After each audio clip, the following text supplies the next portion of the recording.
Greetings, everyone. Social media is abuzz with what is happening inside the Qoki, izindlovukazi. This is a project that is meant to empower women, and we want from the onset to congratulate those that came up with this brilliant idea, because in the main, it assists working class women to buy property and to be involved in other income generating projects. We've seen that those before us, our elders, struggling in their retirement. So this came to assist those that when you retire, you are working in Europe, in North America, in South Africa.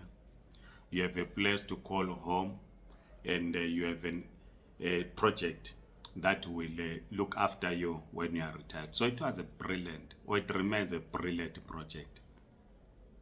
I have taken time to listen to discussions, interviews have been done on Qoki. The women that are involved who think they've lost their money. I had a long telephonic conversation with one of the people that joined the project early, expressing her dismay.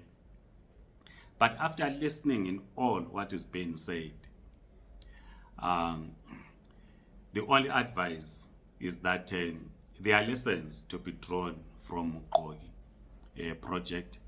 The first lesson, because this involved women, and the one woman who has been interviewed was saying they were advised not to inform their husbands about this women's project.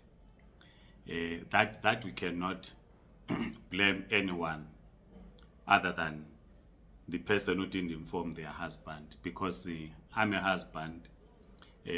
How can my wife be involved in a project of buying land, residential land, to build a house without my knowledge? It becomes something bizarre. So the first lesson is you cannot, if you're a married woman, be involved in such a project without informing your partner. It cannot be. And this you cannot blame to another person. Yourself, you know. There are families that will agree that I can use up to 100 rand. I can spend up to 100 rand without informing my partner. But anything beyond that, I need to inform my partner to say, look, I need to buy something, it's cost 150. They should know what is happening in terms of the finances at home, right? So then you can't blame someone else and say, we're told not to tell our husbands, and you go on and not inform your husband that you are buying land. So that's a lesson, that any project that you are engaged in, you need to discuss with your partner. It might be us men getting involved in projects. I need to discuss with my wife to say, look, sweet, there's this project that we are planning. This is how this project is going to unfold. We discuss as a family. And my family will then say, okay, but we think this is a brilliant idea. Why not give it a try? Or they say, no, but why do you want to involve yourself? Don't you see these pitfalls that are there? So that's the lesson. The second lesson is that you cannot commit yourself to such a project without understanding the document. Learn to read and understand the document. Get legal advice. There's nothing wrong to approach a lawyer at a fee, of course. Approach a lawyer to say, look, there's this project that we're planning to do. These are the documents. The joining fee is so much. What do you think? Can you give me advice? Right? the lawyer will give you advice, or an accountant will give you advice, or an economist will give you advice to say, yes, this project you can get into it. From the look of things, there are benefits. But no, this project, is not clear.